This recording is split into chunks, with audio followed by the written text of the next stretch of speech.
West Ham have finally made a signing. Hallelujah. We've signed a player. It is now the 6th of August and we've signed Joël Veltman on a free transfer. He's just become a free agent from Brighton where he spent 6 years, and I think this is a solid signing. To be honest with you, 34 years old, centre-back, very, very experienced. And it's a sort of player that we do need as we strengthen that centre-back position. Obviously, Todibo is going to go, and it leaves us with just Kilman and Mavropanos. So we need cover there. Now, this is not going to move the needle in the short term. The problems that we have are still there. Veltman is more of a right-sided centre-back, so he's going to be competing with Mavropanos, which is going to take a lot to get that position, but it obviously allows us depth. You can imagine, if Kilman really does struggle, it'll just stick him in there and he can still do a job alongside Mavropanos on the left, or if, God forbid, Nuno wants to go and do a three at the back thing, playing with the three of them. I think this is a player that brings experience. He's known for his dark arts, which I've been saying we need more players that can play the dark arts. He's the one who got Rice sent off when he picked up the ball and put the ball next to Rice, so Rice would kick it away and get another yellow for kicking the ball away. We need that sort of player, but he's experienced at international level, European level. So I think it's a very positive signing. Like I said, it's not going to change anything in the short term. Our attack still needs a lot of work. We're apparently close to signing Troy Parrott from AZ Alkmaar, which we'll go into more in another video, but that's potentially a very positive signing and exactly what we need to be doing. And we still have to replace another Dutchman in Crescencio Somerville. And I hope this is that's it, the first step now. The floodgates open and we start to make moves. At least we know we're capable of making signings.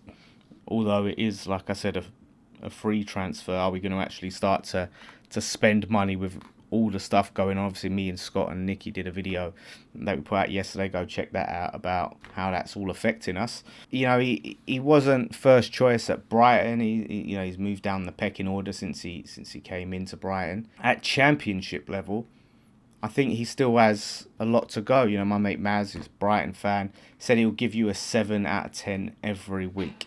And that's the sort of player that we need, really. Someone that you can rely on to be consistent, isn't going to make silly mistakes, but is going to go out there and put a shift in. So one thing the sort of question was the injuries, and he had a few injuries, and he's not a massively injury-prone player. But over the course of the last few seasons, he's picked up multiple injuries. Seasons left him out for like 2 weeks here, 4 weeks there. So it's not, necessarily he's had major injuries. Since 2018, he had an ACL. It's depth that we desperately need. Now, get a winger in, get a striker in, midfield. Let's start to make the moves and let's start to shift off some of these other players that don't want to be here, like Todibo, like Wan-Bissaka, and maybe Pablo. If he don't want to be here, he can definitely go. There's also Manor Solomon. Apparently a deal is agreed and it's ready to be completed, but the club are having sort of mixed thoughts after the divisive reaction among the fan base due to the controversial political posts that Solomon made in the past. I won't get into that any deeper than that, that's for sure. So that one is very much up in the air. They need to just move on, because if you're umming and ahhing over a player, we've got to move quickly and we have to bring in a left winger. And then there's still Arne Engels that we're trying to push for a deal, but Celtic are trying to squeeze every penny out of us. It's a player they very much don't want to sell, but he wants to move on. So they're going to try and get as much money as they can. It's obviously difficult us being in the Championship. Regards to the third shirt, I think it's rubbish, to be honest with you. I don't rate it. It's New Balance's first miss. This shirt I do like, the home shirt. I like the away shirt. It was weird they announced this just before Veltman. I don't know why they didn't announce him with the third shirt. Look, I appreciate they've tried to do something, but the colours too, they've gone for this light blue-ish with bits of white on it, and we've already got a white shirt. It's like white with blue. I guess it's supposed to be bubbles. It looks like a training shirt to me. I wouldn't be spending 75 British pounds on that. I tell you that for free. I would not be. I don't know if anyone else feels different. They look at it and go, oh yeah, that's nice. I mean, it's one of them ones, I always have to see them in person. You know, seeing the pictures is one thing. When you see it in person, it's a different thing. So I want to see it in person. 110 for that elite version. I went in the shop, right, and checked, like, I was feeling the difference between the elites and the normal. Yeah, this is a normal. But we went in the shop, me and Nicky and Scott, and was looking at it. Basically, like, the elite, it has, like, braille on it. You know, these little dots. And I don't know if that's for, like, aerodynamicness or whatever.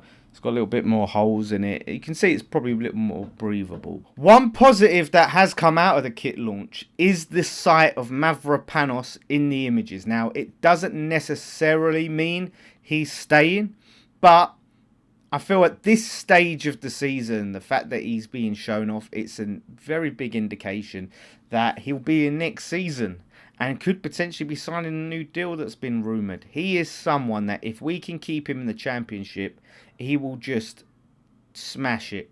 He was excellent for us last season, and to keep him would be huge. It would be devastating if we had to go and sign someone else. You know, we've just obviously signed Veltman, who, if Mavropanos did leave, would just slot straight into that position. But then we will have to go and get the depth, and Mavropanos is a clear first choice centre-back in that position, a right-sided centre-back. So I'm happy. Until it's officially announced and it's done, I'm still going to be nervous. Teams can come in, and if they come in and put the offers in, he can always turn heads. But right now, I think there's good indications that Mavropanos will stay. Yeah, I'm not that interested in getting the third shirt, to be honest.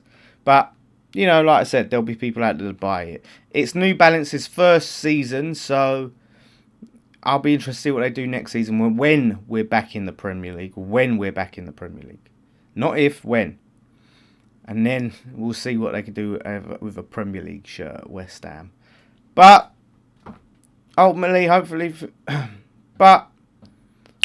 things are moving forward now, and we start to tick and get these signings in. If we get Troy Parrott in before Burnley, that's a positive, but desperately need a left winger. If we are playing Ward-Prowse on the left wing, we are banging trouble going into that Burnley game.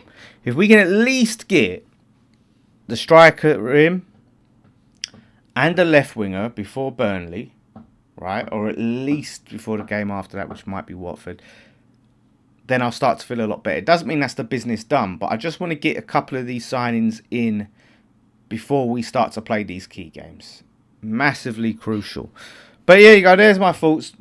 Joël Veltman, good signing. Not a needle mover, but a solid addition to this squad and the dressing room, I will add.